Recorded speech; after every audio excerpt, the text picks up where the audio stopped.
Hola, soy la doctora Victoria Massaro y en esta ocasión me gustaría hablarles de las discusiones en escala, muy comunes en la pareja, pero también en variados contextos. Antes de empezar con el contenido del video de hoy, me gustaría pedirles por favor, y desde ya muchísimas gracias, que se suscriban al canal, que activen la campanita de notificaciones, que si les gusta el video le den un like, también en la medida de lo posible compartirlo o dejar los comentarios si desean también hacer alguna consulta o ver cómo reservar consulta psicológica, los datos quedan debajo del video. Desde ya muchísimas gracias y bueno, la idea es que siga creciendo el canal y seguir subiendo más contenidos como este. Entonces, como les decía, el tema de hoy es las discusiones en escala tan comunes. Básicamente, ¿por qué suceden este tipo de discusiones? Que es muy común en la consulta psicológica, es muy común que surja también en la pareja, es un problema bastante generalizado. Y en realidad uno empieza a preguntarse, bueno, ¿será que tengo alguna característica de personalidad o rasgo de carácter que de alguna manera promueve este tipo de discusiones? ¿Cuál es el mecanismo de base que hace que este tipo de discusiones se desencadene incluso en cualquier momento, en cualquier contexto? A veces en un contexto privado, que sería dentro de todo ideal, y otras veces no tanto, es decir, a veces podemos tener público presente, lo cual hace más indeseable la situación. ¿Y cómo podemos gobernar este problema, digamos? ¿Cómo podemos evitar caer en este tipo de discusiones? Por empezar, sí me gustaría hacer también una aclaración previa, y es que la discusión en sí no es algo negativo, es decir, no es que, digamos, discutir es algo que va a ser contraproducente para una buena convivencia, ya sea en pareja o en mis relaciones interpersonales. El tema es, o digamos aquí, la clave está en saber discutir. Es decir, yo puedo elegir discutir con contenido, con argumentos firmes, con argumentos que me lleven a una solución posible, a un acuerdo inclusive con la otra parte, o bien puedo tener discusiones que son de pura emocionalidad negativa. Y estas son, digamos, el caso de las discusiones en escala.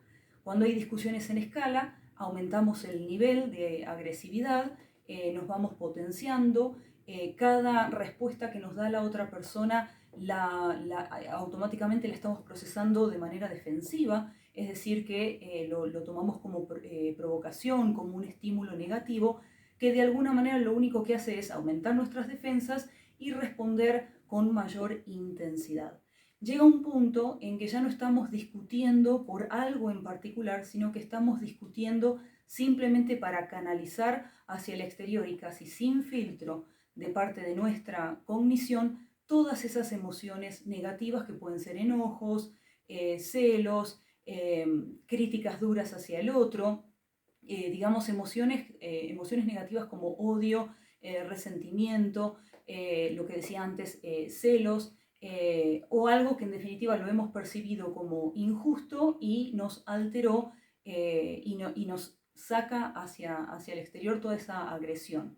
De hecho, hay una emocionalidad que también se comunica a través del cuerpo, es decir, no solamente a través de las palabras que vamos a utilizar, sino que también esa emocionalidad se ve, por ejemplo, en el ceño fruncido, en apretar los dientes, en, digamos, también apretar los músculos de la mandíbula, en mayor tonicidad de los músculos, incluso una ligera inclinación hacia el cuerpo de la otra persona cuando estamos discutiendo, y todo esto obviamente ocurre de manera inconsciente, es decir, no nos estamos dando cuenta hasta qué punto estamos demostrando esa agresión y ese nivel de tensión máxima que se está dando durante esa discusión en escala.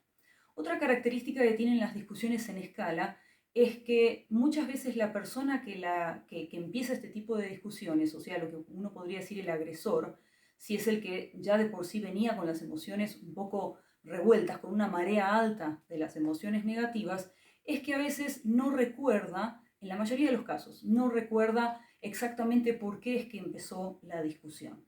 Es decir, digamos, ha perdido en algún momento la hilación de pensamientos, los argumentos que quería de alguna manera defender o su punto de vista que quería defender. Ya no recuerda ni por qué empezó esa discusión. Sí recuerda que escaló, sí recuerda que hubo una emocionalidad agresiva y puede que incluso después de ese tipo de discusiones sobrevenga una sensación de futilidad, de desgaste emocional, de decir al final no llegué a ningún acuerdo, a ninguna conclusión, digamos, posible, incluso sentimientos de culpa, dependiendo de cuánto haya o cuán intensamente haya escalado esa discusión. Entonces ya ni siquiera recuerdan lo que dijo la otra parte, no pueden de alguna manera contar lo ocurrido, incluso si esto ocurrió hace unos pocos días atrás. ¿Y esto por qué? Porque en ese momento lo que había eran emociones.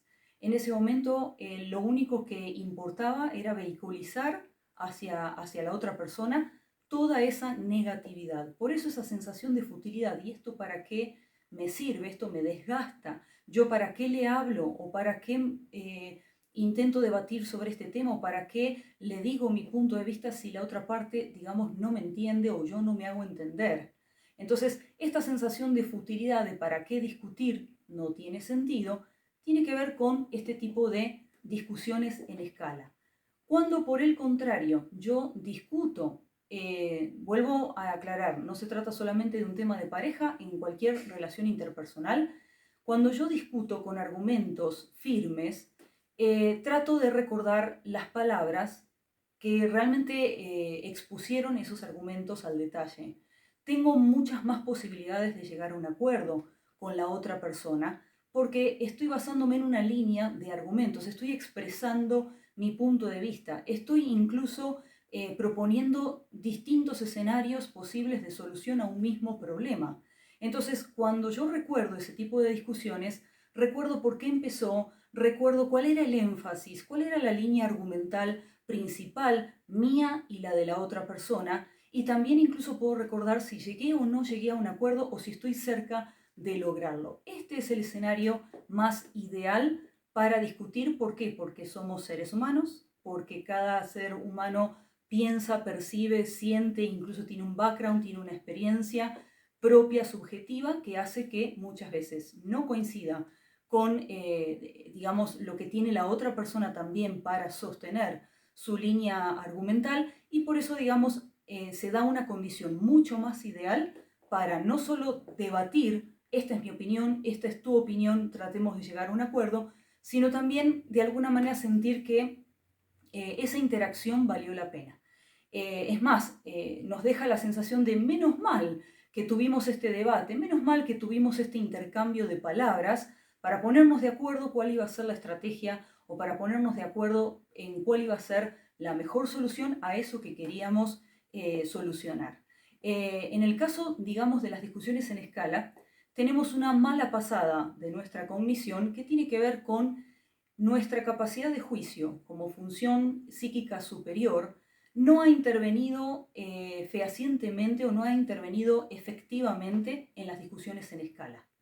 Esto sucede porque cuando estamos expuestos a continuos estímulos agresivos, que también lo podemos percibir en los gestos del otro, en las palabras, en las críticas, en las provocaciones del otro, o ya venimos tensos por alguna situación y algo intuimos que puedan ser las posibles reacciones o los posibles ataques que podemos recibir de esa otra persona, nuestra capacidad de juicio se ralentiza porque queda expuesto sistemáticamente a varios estímulos negativos.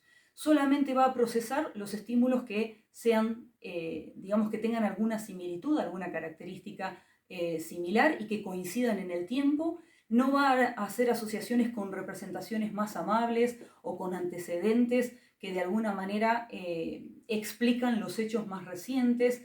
No va a poder poner las cosas en términos relativos y tampoco nuestra capacidad de juicio va a estar eligiendo las palabras ideales o las que mejor expresan nuestro punto de vista. Toda esta función de nuestro juicio queda ralentizada, queda como silenciada de alguna manera, como que funciona más lentamente, y las emociones negativas, ya en una marea mucho más alta, tras esa provocación constante, directamente pasan al exterior sin ningún procesamiento secundario de tipo cognitivo. Eso es lo que ocurre en la base de las discusiones en escala.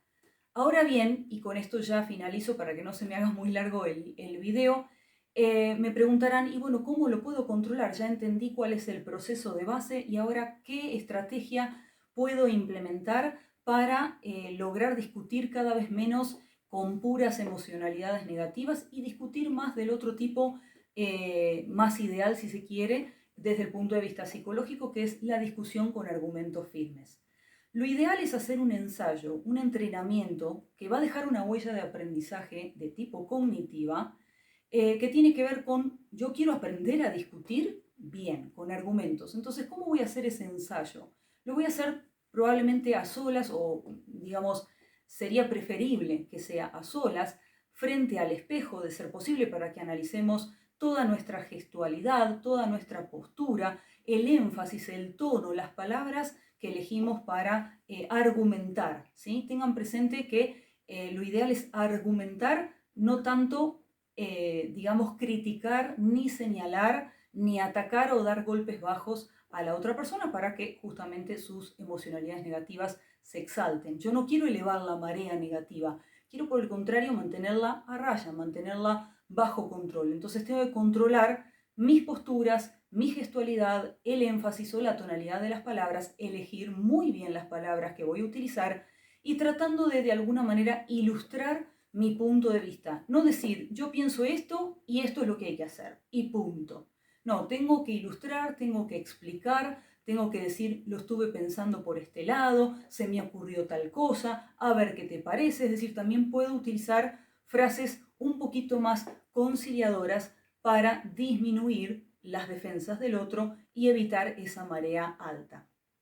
Digamos que esto también se va a ver sometido, como cualquier entrenamiento psicológico, a ensayo y error, es decir, vamos a tener casos de éxito y casos de fracaso.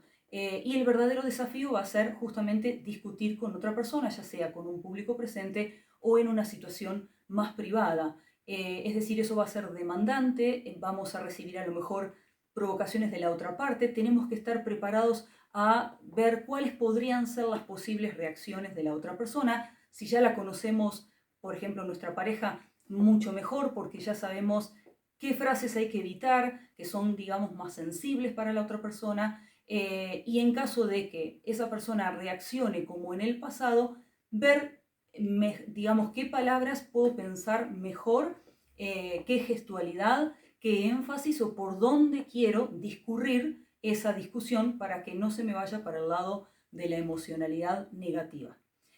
Voy a necesitar de un foco atencional, es decir, necesito saber cuál es mi línea argumental principal y no desviarme, no recurrir en la redundancia de palabras o de significados, sino mantener la misma línea argumental de principio a fin, así que necesito de mi capacidad atencional para mantener el foco, otra de las funciones psíquicas superiores. Junto con el juicio voy a elegir las palabras y la gestualidad, la emocionalidad que va a acompañar ese discurso. Y finalmente mi sistema de memoria va a hacer relación entre los hechos recientes y los hechos, digamos que serían como el antecedente. ¿Para qué? Para darle cierto sustento, para darle fundamento a mi discurso. Y de esa manera incluso voy a poder no solo llegar a un acuerdo, sino que también voy a tratar de lograr una mejor predisposición del otro y sin duda voy a poder recordar cómo empezó, cómo terminó y hacia dónde llegó, si llegó a algún acuerdo. Espero haberlos ayudado.